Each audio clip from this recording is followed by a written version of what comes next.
Hello everybody, and welcome to a standard video here on the channel. Today we are going to be doing a deck tech and gameplay using Brad Nelson's White Aggro deck from his MPL Week 1 list. I chose Brad Nelson's deck because Brad Nelson is widely regarded as one of the best standard players in the world, and I really do have a tremendous amount of respect for the decks that he brings. He's a great player, and I really do like using his decks when I can.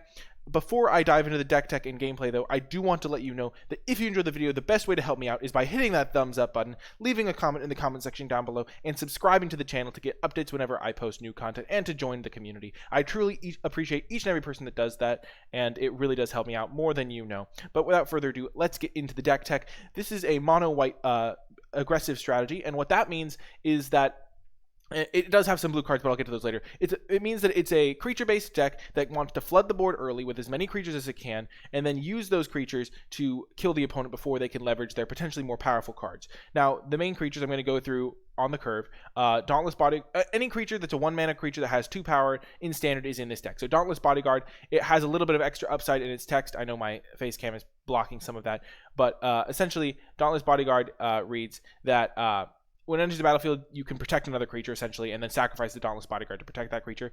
Another creature is Law Rune Enforcer here. Law Rune Enforcer gives the deck access to a little bit of removal in the activated ability. So if your opponent does try to stabilize by playing one big threat, and you have a Law Rune Enforcer, you can use that to prevent that from actually doing anything. Another thing, a card is the Skyrim Rancher Aspirant. That's a 1-mana 2/1 that has flying. So pretty much there's a theme here. Snubhorn Sentry is an interesting one that I do want to talk about. It doesn't look all that good on the surface. It's a 1-mana 0/3 that doesn't get powered up until a little bit later on, like in the mid game, and you're like, but wait, I thought this was an aggressive deck. The thing about Snubhorn Sentry that's really important is that it survives Cry of the Carnarium, one of the most important cards in the control decks of the format, because for 3 mana they can kill basically every other creature you have. So Snubhorn Sentry gives you a little bit of resilience to that, and also it can attack into some of the other 2-drops without dying, and overall it's just a very solid card in the deck. And then the most important 1-drop of all, I saved the best for last, Legion's Landing. This card is crucial to the deck. It is one of the main reasons why you have so many 1-drops is because playing a 1-drop into 2 more 1-drops and then flipping Legion's Landing on turn 3 can be a huge way to win the game against the control decks. Making a 1/1 every turn might not seem like a great benefit from Legion's Landing, but it ends up being a huge part of how you win a lot of the different matchups with the deck. So definitely play 4 copies of this, even though a 1-mana 1/1 lifelinker for 1 mana might not seem like super impressive.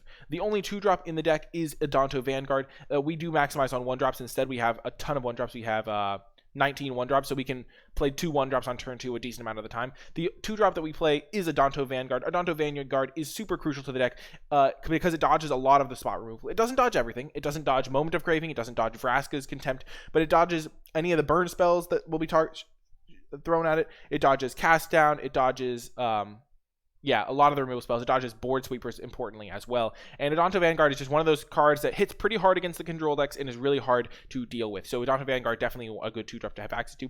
And then we get to some of the big payoff cards. These are the cards that really you want to have on turn 3. They maximize your most powerful draws. And those cards are, I'm going to move to Fairy and talk about him in a second, Benalish Marshal, Gideon Blackblade, History Benalia, and Venerated Loxodon. Gideon Blackblade a little bit below the other ones. Benalish Marshal is the reason to be mono white. It costs white, which makes it hard to cast in non-mono white decks, but the payoff is definitely there. If you flooded the board, if you played a 1-drop on turn 1, a 2-drop on turn 2, or 2 1-drops, and then you play Benalish Marshal on turn 3, it's just a tremendous impact. And if your opponent can't kill Benalish Marshal, you're going to kill them probably the next turn.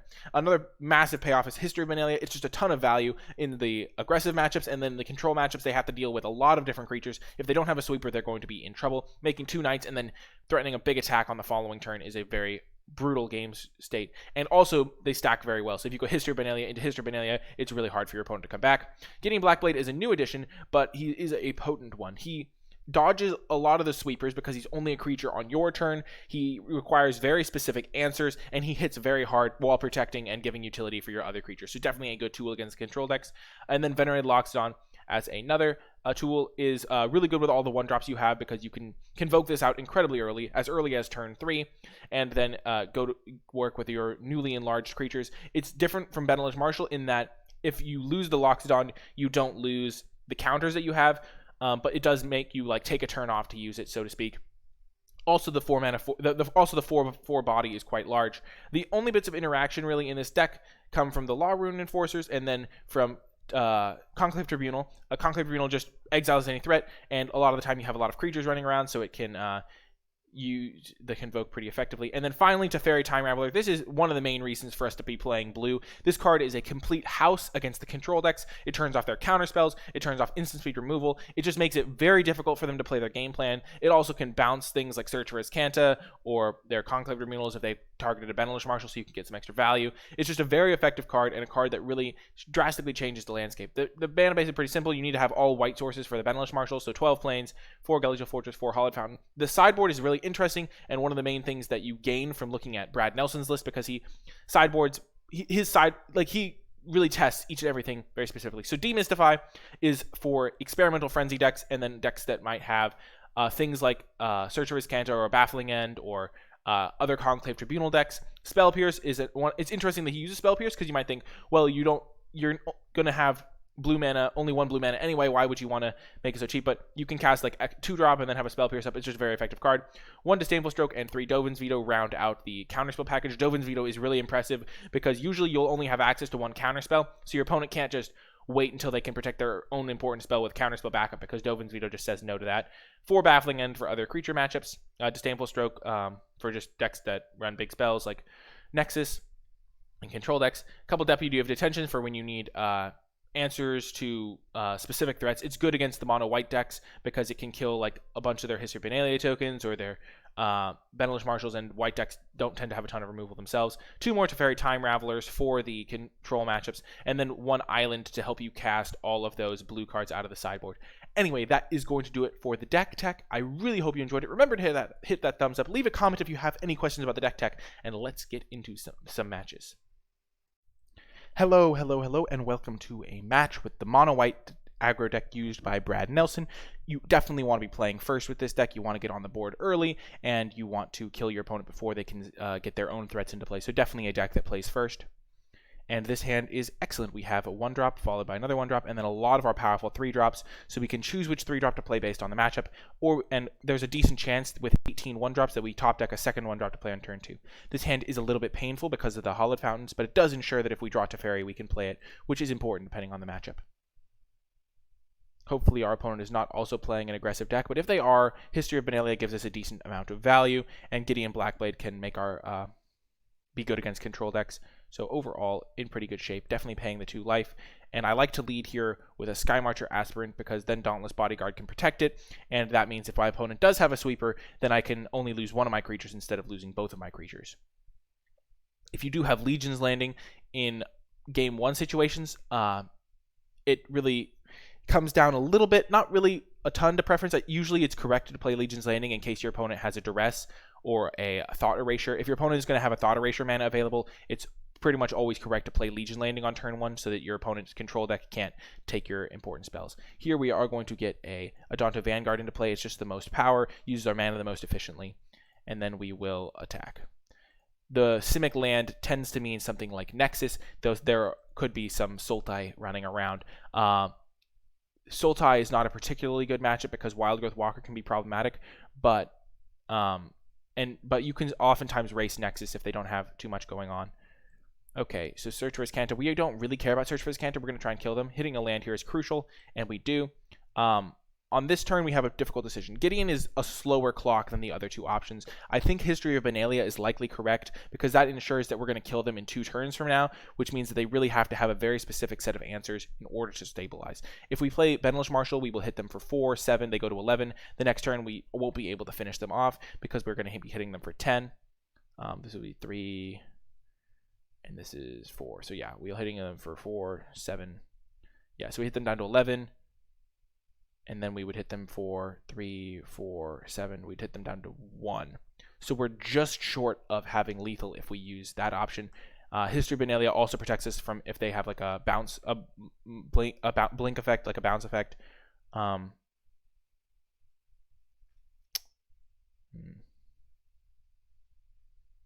This does let us kill them if we top deck another pump spell. I think I just want to cast the History of Benalia, get that going because I'm pretty sure they're playing Nexus, but we're going to be killing them in 2 turns regardless. We don't have the exact damage to kill them with a Benelish Marshal. And this way, if they do have a bounce effect, then we can have more threats and definitely kill them in 2 turns instead of in 3 turns instead of potentially like whiffing. Okay, so them playing Growth Spiral here is good for us. It means they might not have a land drop for the turn. Okay, Blast Zone doesn't actually line up super well with what we're doing here, which is good for us. We are going to play Plains, and then we are going to go Dauntless Bodyguard protecting Sky Marcher Aspirant. Definitely playing Benelish Marshal first, of course. But then we're going to protect the 1-drop because that one protects from Blast Zone the most effectively.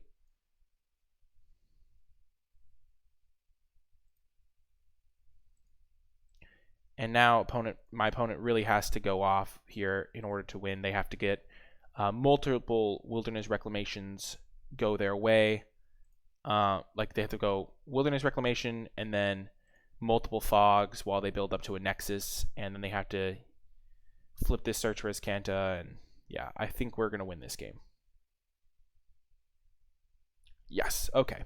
So against, I'm assuming this is Nexus. The Nexus deck runs all those cards. You want to have a lot of your interactive spells. Okay, I'm going to zoom in so you can see these cards better. Teferi Time Raveler is really good against the Nexus deck because they can't use the mana that they get from the Reclamation. So definitely bringing in the Teferis. Deputy of Detention is a nice way to kill Wilderness Reclamation, and the deck doesn't have a ton of interaction, though it does have some bounce spells generally. So Deputy is probably not a card I want to bring in all that much. Demystify, definitely. I forgot to mention that in the sideboard part. I mean, in the deck tech part, Demystify definitely comes in against Nexus. We are going to want our counter spells. And we are going to want our Spell Pierce and our Island because we're bringing in all of these cards.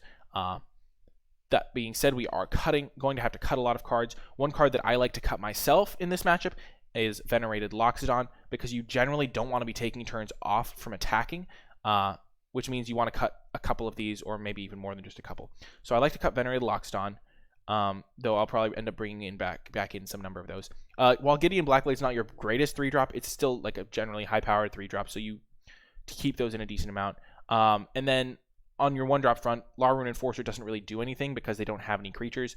And then Snubhorn Sentry oftentimes doesn't do a ton of work either because you're killing them before you get to that mid-game scenario. And also we're taking out a decent number of permanents. So I think I like this change, especially cutting the Venerated Loxodon when I am cutting a decent number of 1-drops. I don't think Deputy of Detention really shines here. So I think this is going to be the way that I sideboard. And my deck does get a little bit more expensive, so the Island helps. And cutting Venerated Loxodon when I'm bringing in Time Raveler is another expensive card as well. So let's sideboard like that. Those changes make sense to me. And but as always, if you have any further questions about the sideboarding, be sure to let me know. Anyway, I think that this matchup gets better for us post-board. The Blue Splash is definitely a tremendous advantage in this type of matchup because if you land a Teferi, not only does it make it impossible for them to use their Nexus properly, but it makes it very difficult for them. They have very hard time pressuring the Teferi. Okay, we're definitely keeping this hand. It has a Demystify for their Wilderness Reclamation. We're not going to use it on Search for Azcanta.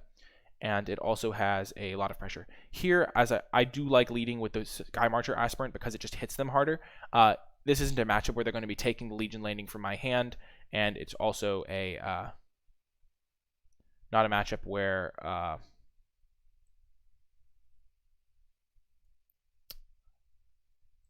this is just a matchup where you want to hit them as hard as possible. They also don't have like a ton of counter spells. They have like Syncopate. We're going to just go like this. If they do have a Wilderness Reclamation, they can't cast it next turn, so we will be able to hold up our Demystify. We'll be able to get the Legion's Landing into play, hopefully, attack them, flip it, and hold up Demystify to kill Wilderness Reclamation. This is a pretty fast clock we've assembled.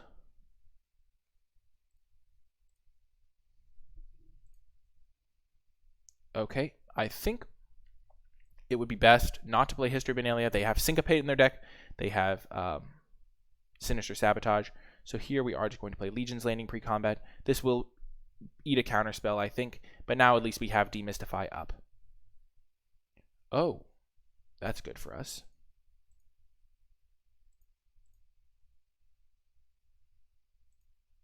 I should have played Hollowed Fountain, probably untapped, to represent a counterspell more effectively. I think we do just want to hold up Demystify here. they are dead in 2 turns regardless, though maybe History Vanilla would have been correct. I just don't want to give them the chance to untap with a Wilderness Reclamation. And it feels like with such a slow hand, they probably have Wilderness Reclamation in their opener. Oh, this is quite bad for us. Huh. So this kills 2 of our creatures.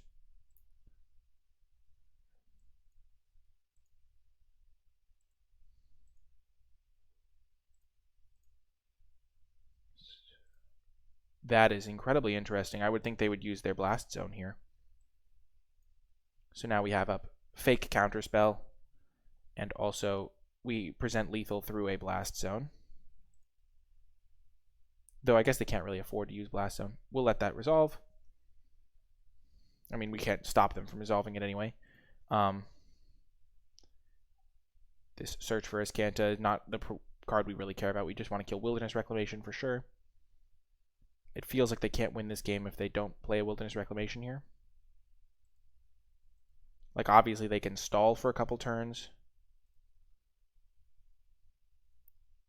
We're going to just hold that in our hand to rebuild from Blast Zone.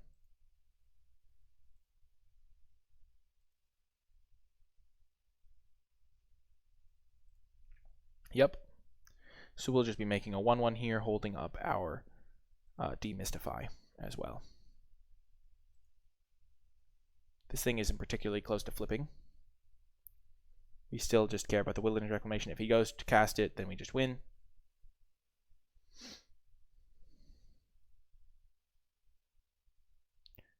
There is something where he would cast it, and then he would tap 2 lands, float 2 mana, untap all of his lands, cast Nexus of Fate. So we want to make sure that doesn't happen. Okay, that is a little bit problematic, because he can now buy back his Fog effect, his Root Snare. Oh, he thinks his only way to victory is by plussing. Is he naming Root Snare?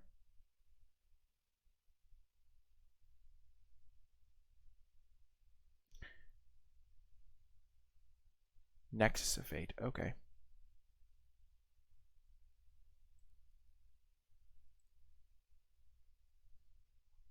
That signifies to me that he does have another Root Snare here, or else he would have had to get it back or he would die. So we are going to kill that here, so we can't flip that, and then we will make a token. Here, a Counterspell would win us the game. We have a lot of really good draws here. He's going to cast this on upkeep, so we can't draw a counter. That's a very technical play and a very solid play for my opponent here.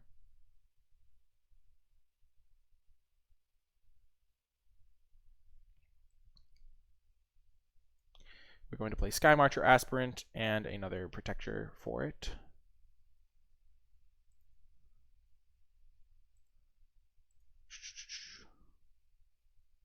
No attacks, end turn. So pretty much opponent has to, I guess he can just get back Root Snare with his Tamiyo.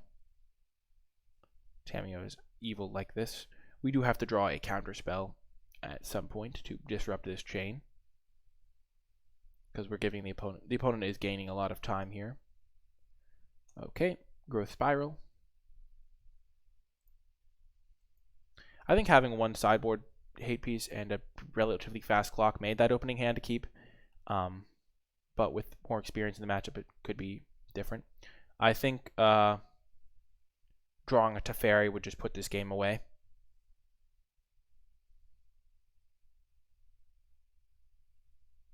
Okay. Search for Azcanta. Opponent is once again going to be upkeep casting Root Snare. I hope I draw a Teferi here, so we can bounce this Search for Azcanta and stop the opponent in their tracks. Unfortunately, it looks like we're going to be losing this game. They're going to get back another. They're going to be flipping their Search for Azcanta. They don't have a Wilderness Reclamation quite yet, but they can find another. They can get another Root Snare with their Tamiyo.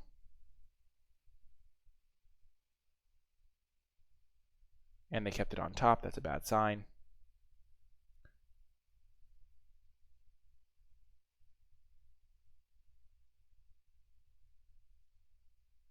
And once they show me the Wilderness Reclamation, there is some chance of fizzle. So, but I'm not gonna make you sit through that. I think that they have a relatively high likelihood of winning at that point, and it's just boring to watch people wait through. But we will make them show us a Wilderness Reclamation or a some way to actually win here. This matchup is kind of tricky in many ways. It always feels like a victory for the people when you manage to defeat Nexus, because Nexus is quite annoying.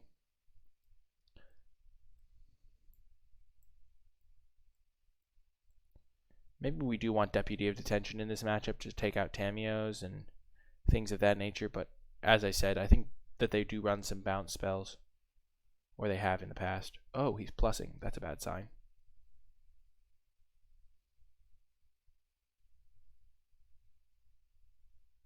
And whiffs on Nexus. Okay. And at this point, I think I can probably safely concede if I don't draw Teferi next turn. He'll... Oh, yeah. We're dead. We're just going to concede. He's going to get 3 activations of Search for Azcanta.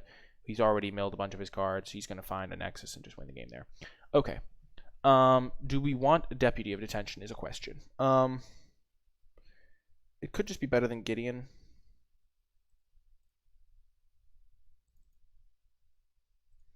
Gideon's a bit slow in this matchup.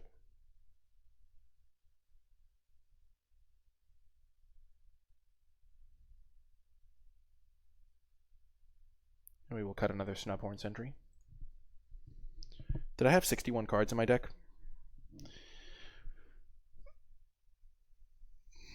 So we are sacrificing a bit of our speed for more interaction and disruption for what our opponent is doing. We will play first.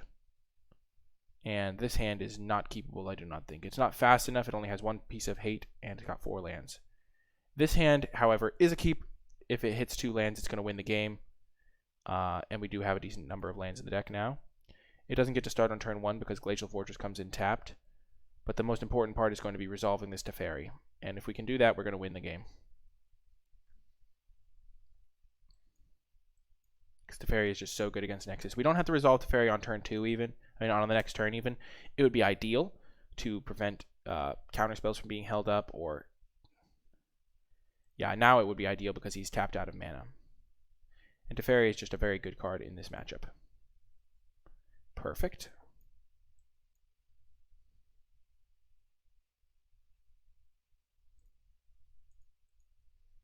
And we will do that. And now we just want to resolve Teferi before counter magic can come down. Next turn we'll play our 2 other creatures because that adds the most power to the board. And this card prevents opponent from countering them.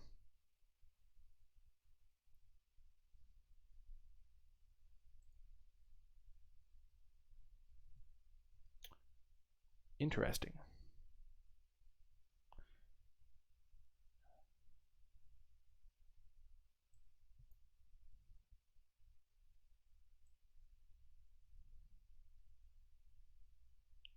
We will play Benelish Marshal and Dauntless Bodyguard, just to make sure that the opponent is under a lot of pressure before they play that Tameo.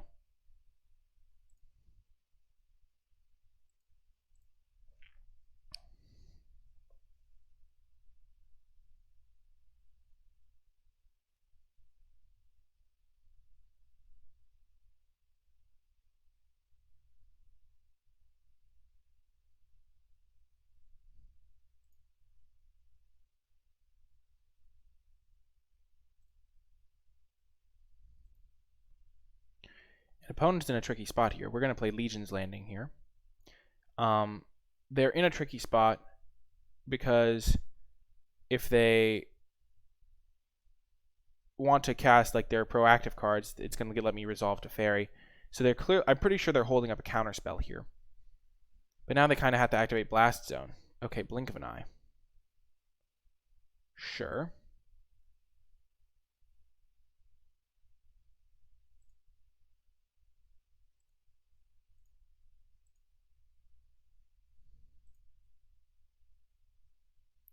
We are going to get this Benelish Marshal down, I believe, under counter magic, because it's also important to resolve him before counter magic can come down. Teferi is also important, but we don't want our opponent to be able to play Tameo undisputed.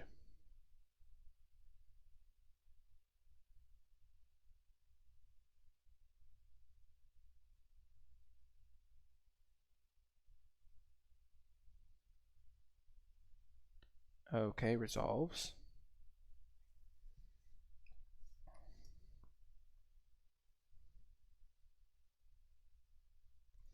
Because the problem is if we don't play the Benalish Marshal there, we only have 3 power on board to threaten the Tamiyo. So the Tamiyo can just plus and start generating value. My opponent is also short of casting Nexus here.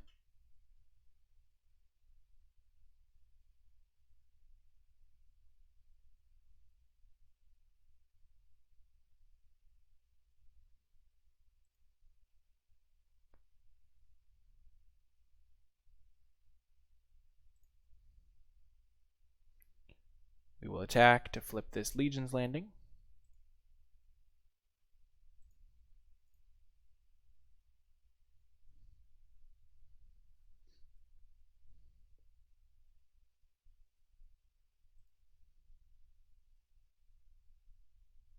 And then we will play the Teferi. Hope they do not have a counterspell for it, though they likely do. Oh, it resolves. Excellent. We will actually minus to bounce this Temur Reclamation because my opponent could go for a Blast Zone trick, whereby they use Blast Zone in an effective manner and put 2 counters on it here, untap, use it on the Teferi, and then on their end step untap and have fogs and such things. Perfect. Yep, we can protect our Benalish Marshal with our Dauntless Bodyguard. And these guys are both safe as well, which also present a lethal threat.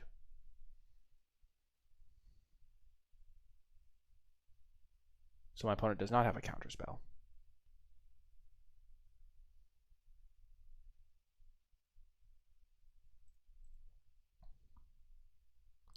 Just digging for a fog here.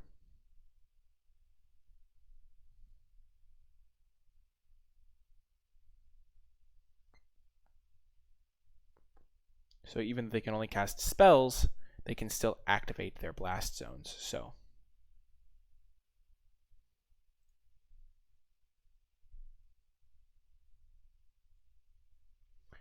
if he casts Wilderness Reclamation, he untaps his lands, uses Blast Zone to kill my Teferi.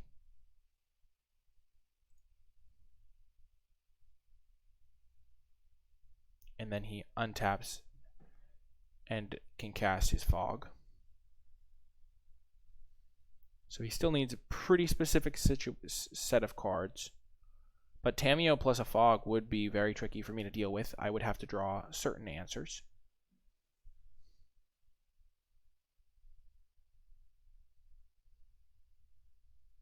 In this way, Blast Zone is a very effective card for him to have here.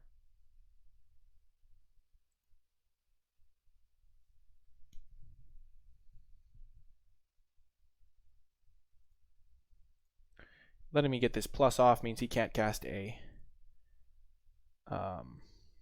fog on me.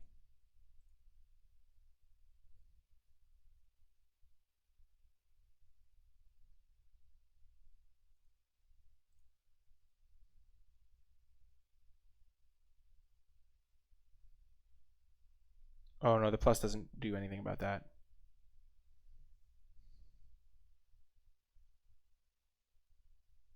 Wait, what?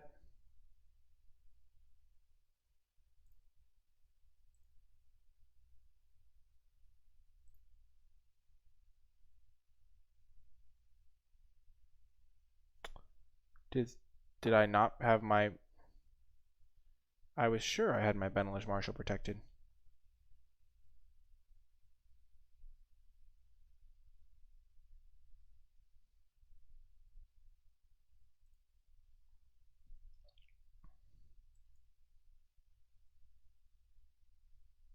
Opponent is pretty confident that I do not have a counterspell here because I would have used it.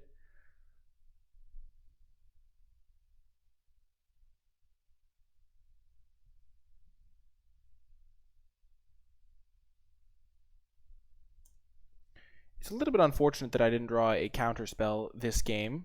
I did side in, I believe, 5 counterspells, and they all would have been pretty good here. as I say this, I realize that my next draw is going to be Spell Pierce, which would be useless. So it looks like my opponent gambled, and if they do not have another Root Snare, I would be quite surprised, but it looks like they're digging for Root Snare. They only have one left. So potentially a misstep from the opponent here. Nope, never mind. They had it all along. Why would my opponent not have Root Snare? Yeah, that is not a good draw. I think we lost this game. But there wasn't anything we could have done. It was just the way the draws ended up working out. I needed to draw a counterspell. All you really need against this deck is one counterspell for the key turn. And I believe that is going to be game. I will just concede this game to save you the trouble, but essentially they can just buy back a Root Snare with Tamiyo to give themselves extra draw steps on finding pretty much their Nexus. Anything they need. They found one. Yeah, we're conceding. Unfortunate to lose. We got very close, but unfortunately we could not find a counterspell, and that is the nature of the matchup. So hopefully you learned a little bit about how to play that matchup from the point of Mono White, and hopefully you'll stay with me for the next matchup. Hello, hello, hello, and welcome to round 2.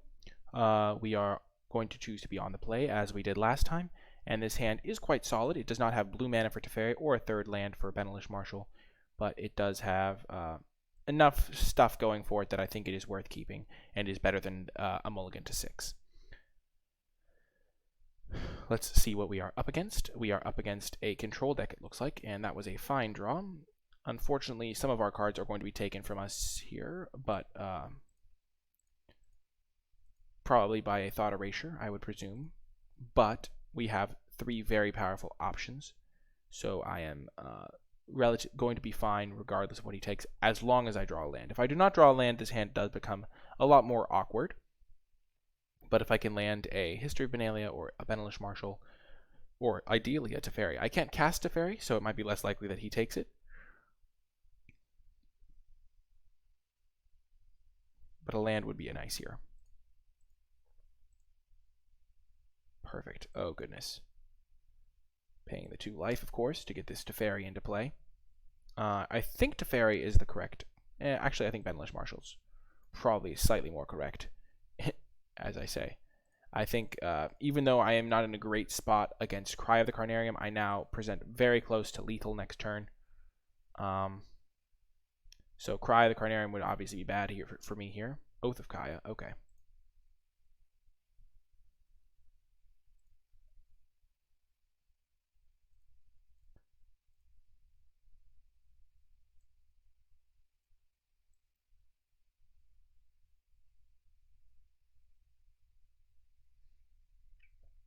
Okay, we will attack and then use the Teferi to bounce our own Dauntless Bodyguard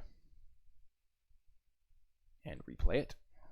Nice little bit of a trick you can use to get some card draw in tricky matchups where drawing extra cards is important. And Sorin to kill my Teferi makes me regret that decision immensely.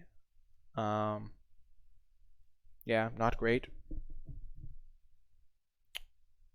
I think it is maybe something I should have done next turn rather than this turn, but definitely something you can still do. We are just going to attack face here. Do not want to gain my opponent life. And then we will just simply play a Conclave Tribunal. So we are not in the best shape. We don't have any gas left in the tank, as the saying goes. If my opponent played a Teferi, it would be quite bad for me. Teferi, Hero of Dominaria is the one I mean. Yeah, Thief of Sanity is fine-ish, as long as we draw a spell this turn. We will play this pre-combat. Play our land to get the hero city's blessing.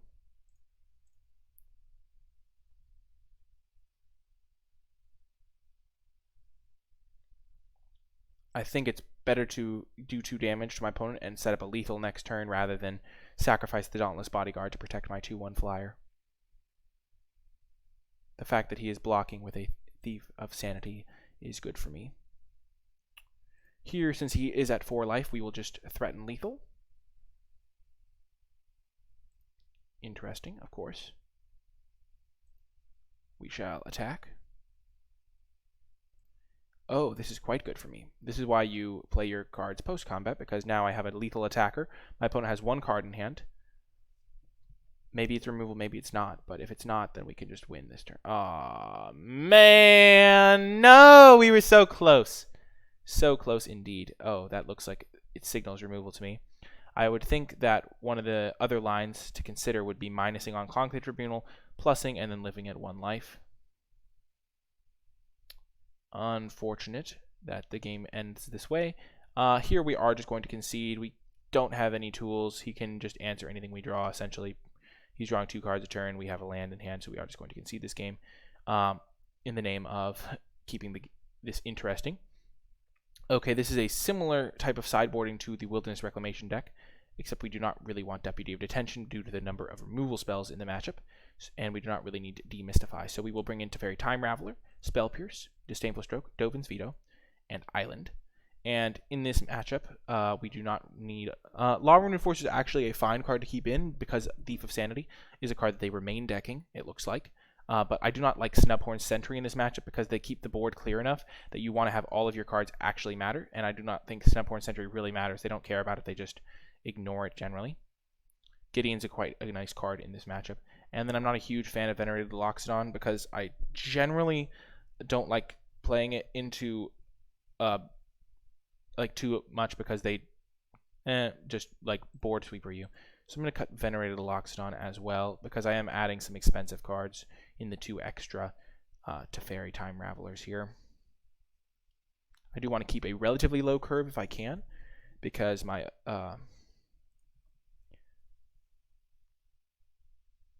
oh my gosh, did I keep in 61 cards again?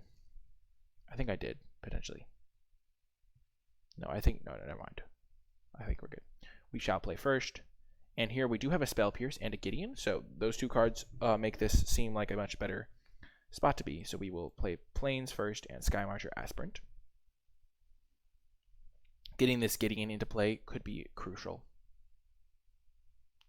So now we will play a Glacial Fortress. And we will Spell Pierce a Thought Erasure just so they can't take our Gideon.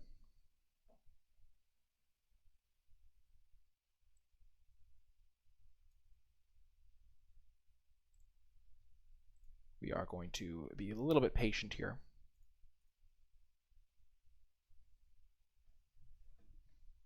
We will definitely let that happen.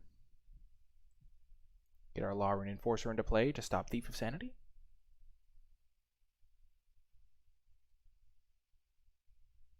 Of course.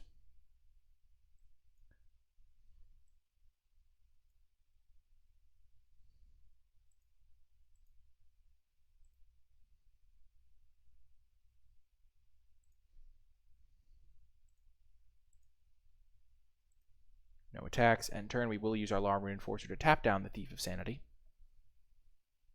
And then our Gideon will eventually be able to kill the Thief of Sanity, or we can use a Conclave Tribunal.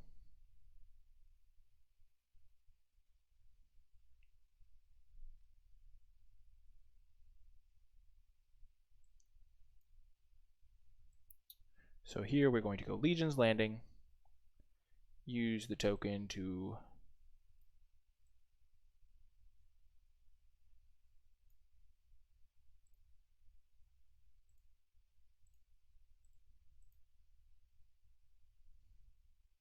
kill Thief of Sanity, plus Gideon, because Gideon is ticking up to being able to kill something, and then attack with Gideon.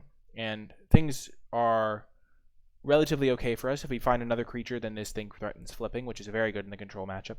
And we do have the Spell Pierce for this Teferi. So right now we are a little bit light on what we need to find, but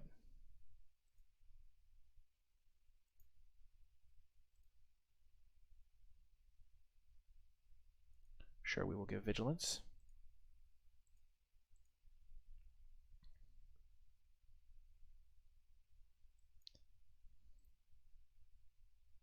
And then we do have to play this because we need to try and set up a way to flip our Legion's Landing. Unfortunately, opponent likely has another Teferi or a Planeswalker to bounce our Gideon or want to kill one of these creatures somehow. And we are a little bit light on fuel, as I mentioned before. Vraska's Contempt, potentially. Tyrant's Scorn, bouncing my Gideon. Okay.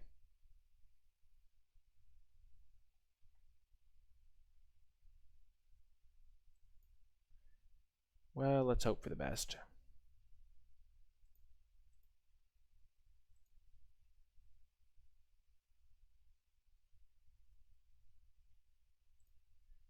Indestructible.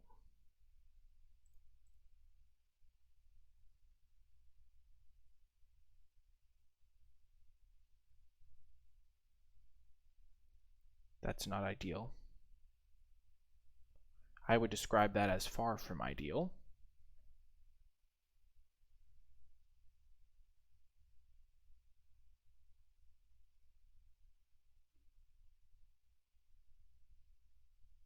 Opponent does get to draw one of our spells, which is not a great feeling.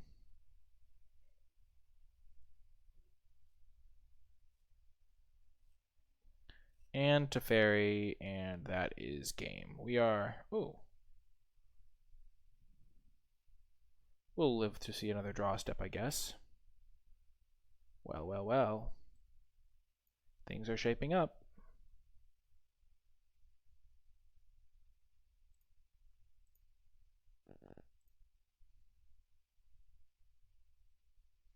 We will try to protect this Benalish Marshal by giving it Indestructible.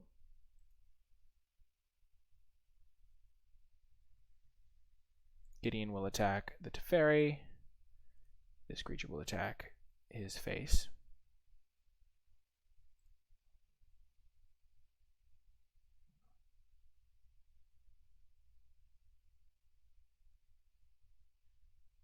Unfortunate. Well, we do get the Adonto Vanguard into play, which can be a little bit problematic, though my opponent is going to have 4 cards, 5 cards if he draws with Teferi, so I don't see this going particularly well for me. Though people have whiffed before with Thief of Sanity or hit. I guess a lot of cards would be relatively useless, like Spell Pierce wouldn't be great for my opponent. The fact that he's milling a Teferi, though, means that he probably hit quite a good spell. And so I would have to say that things are not going to go well for me.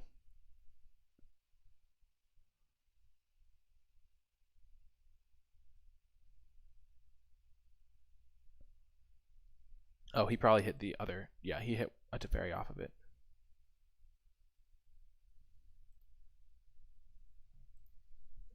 Unfortunately, I just do not draw the volume of sideboard cards needed to win this type of matchup. If I drew my own Teferi, for example, I could bounce... Oh yeah, Double Thief is going to be too much, I think.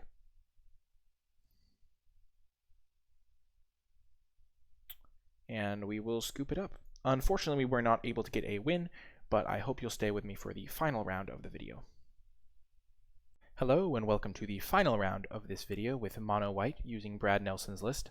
Unfortunately, we have not been able to get a ton of wins, but we have definitely... I've done my best to keep the matches informative regardless, and this is going to be a keep. We have 20 lands in the deck, and the odds of drawing another land are relatively high in 2 draw steps, and if we can go 1-drop into 2 1-drops, then we are in pretty good shape. Against red decks, we will not care as much about leading with Legion's Landing. Our deck doesn't tend to do as well against red decks because of Chain Whirler. Goblin Chain Whirler completely destroys this deck. If you look at this hand, every card dies. Chain Whirler. Okey-doke. And Dreadhorde Arcanist is not what we like to see here. We will play a Dauntless Bodyguard to protect our Sky Marcher Aspirant. This is just the best play against a Chain Whirler, so we don't lose everything.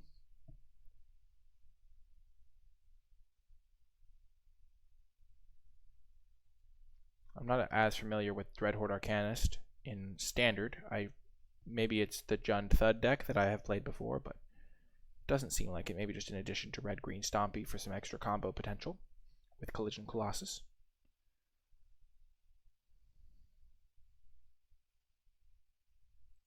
Oh, that is completely brutal. Oh, I messed up. Whoops. Yeah, I was supposed to sacrifice this guy in response.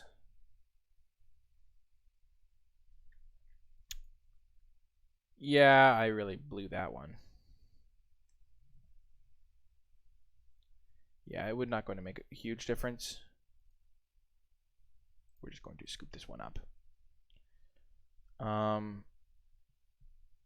Well, I think we might have been able to have a chance in that game, but it's just not really worth it, in my opinion. The Dreadhorde Arcanist, we kind of messed that game up, so I just would rather start fresh. We're going to bring in all 4 Baffling Ends. Teferi is not really great in this type of matchup because his cards generally can just kill Teferi. But Deputy of Detention is fine addition instead. As a way to, I mean, they don't have a ton of removal. They have some Lightning Strikes. I guess they have that Domri card, but that Domri card is not as brutal. I guess we don't really want Deputy of Detention. Yeah, we want Deputy, I think. It'll just slow them down. It'll be annoying. And then what do we want to cut? Adonto Vanguard is generally not as good in this type of matchup because it doesn't attack as well. And if they get ahead, then he's quite poor. So we're going to cut Adonto Vanguards for Baffling Ends generally and cut a Gideon. Let's see how this sideboard strategy works.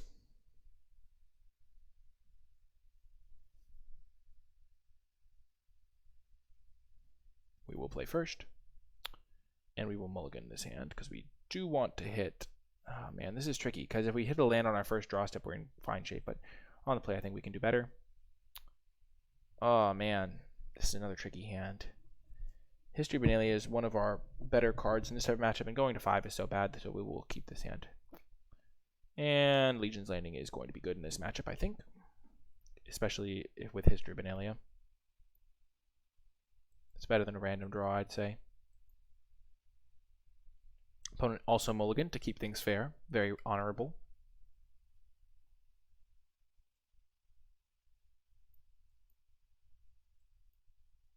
No turn 1 play from the opponent is also good for me.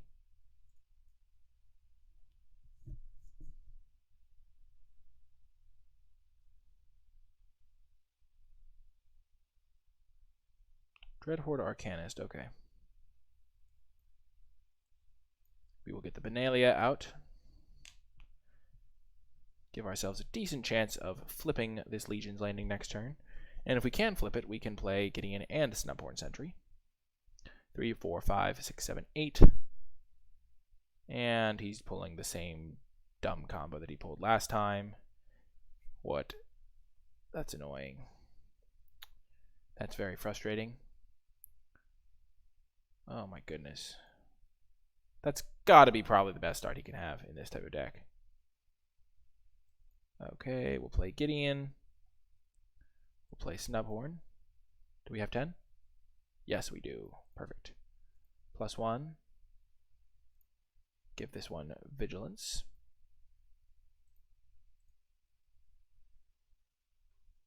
Okay, and now next turn we can flip our Legion's Landing and be in great shape.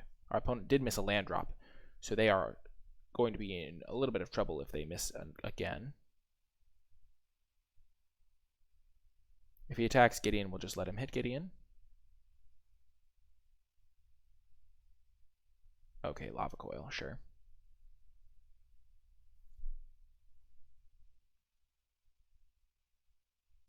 Oh my gosh. I just realized that he... Oh my goodness. This is unreal. Oh.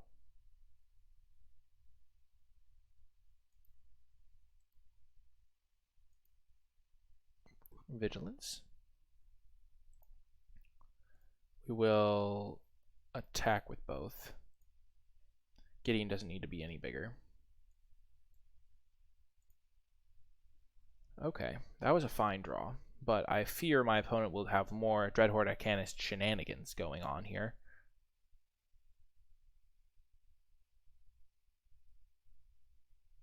For example, Lava Coil number 2.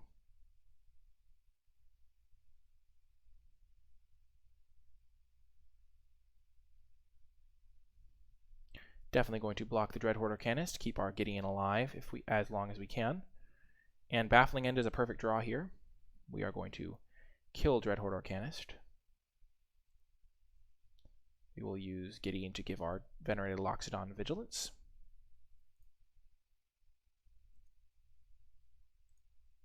Attack with everything. And we are going to win this game, it looks like.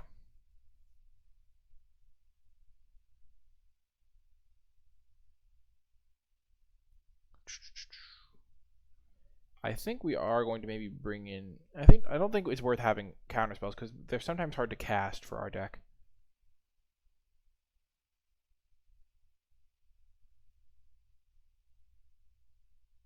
Yes. And we get the win. If they didn't attack our Gideon, there was probably no way they win that. I think Gideon performed very well that game. Maybe Teferi is better than I'm giving it credit for, bouncing one of their guys that has a couple counters on it. But generally it seems a little bit weak in this type of matchup.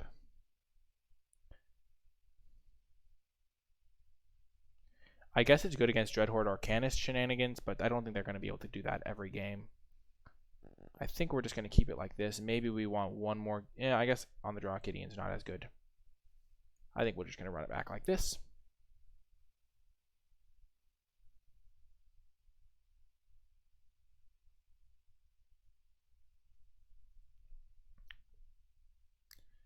And this is a very medium hand.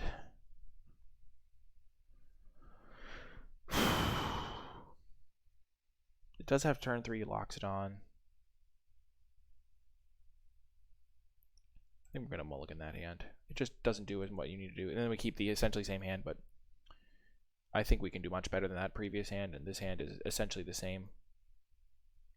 We will get the Law Rune Enforcer down on turn 1 because we can then tap his Dreadhorde Arcanist before it can attack.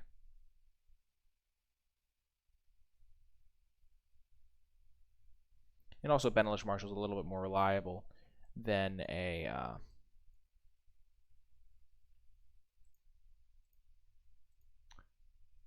Loxodon, because if he kills my Law Rune Enforcer, then I can't even cast Loxodon.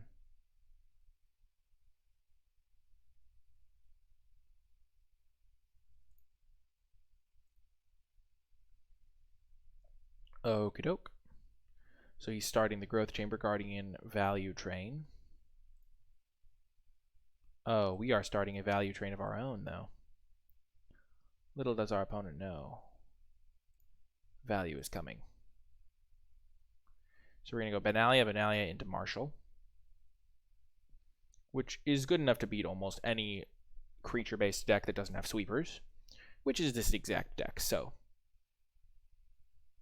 a little bit of old school mono white action here. Law Rune Enforcer doing some work, though. I guess saved us 4 life, which is quite relevant.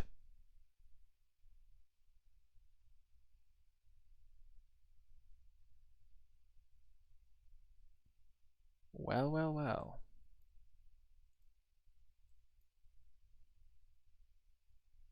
That was bad. I should have played it untapped so I could use my Law Rune Enforcer.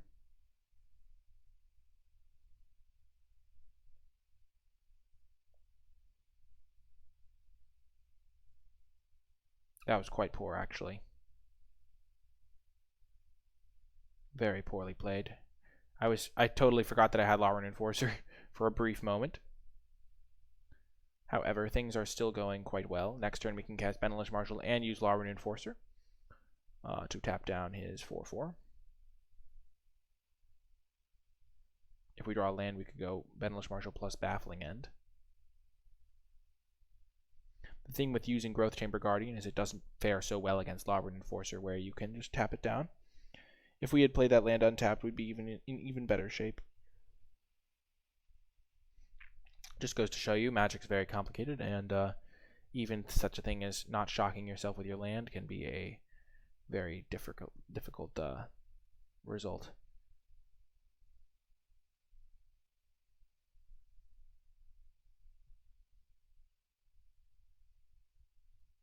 Okay, he's going to kill a knight token. That is a cool interaction. I never thought about that, but that is actually a very cool interaction.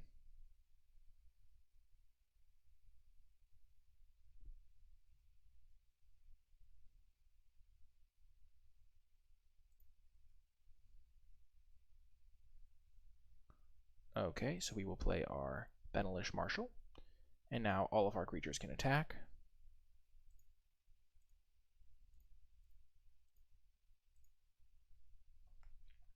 We are going to do this and play a replacement Snubhorn Sentry.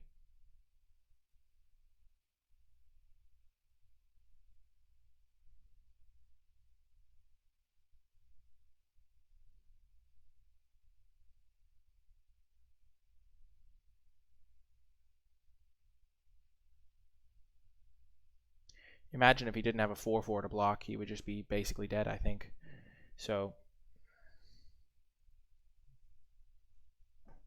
we are just going to play another Snubhorn Sentry for extra attacking power. So this card could just take out a blocker, so it kind of works out the same. Unless my opponent kills it, in which case I think playing Snubhorn is slightly better.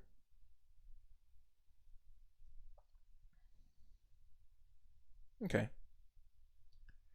That's okay. Okay, yeah, that's going to be game. We have our Lawren Enforcer. Lawren Enforcer doing work here.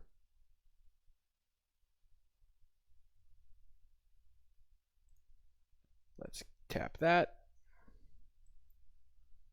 Exile the 3/3. Play another Lawren Enforcer. And send with the team. And that is how we drew it up, folks. Getting the victory with Mono White. That is also going to do it for this video. I sincerely hope you enjoyed it. If you did make it all the way to the end, say hashtag Mono White wins in the comments section down below. I know we only got one win, but we got it at the very end. So say hashtag Mono White wins in the comments section to let me know you made it all the way to the end. I truly appreciate each and everyone who supports the channel. Be sure to hit that thumbs up, subscribe to the channel, leave a comment if you have any questions. Sorry we weren't able to get more wins, but we did play against some relatively tricky matchups. We did, hopefully they were educational regardless, and I hope you enjoyed it, and I'll talk to you next time.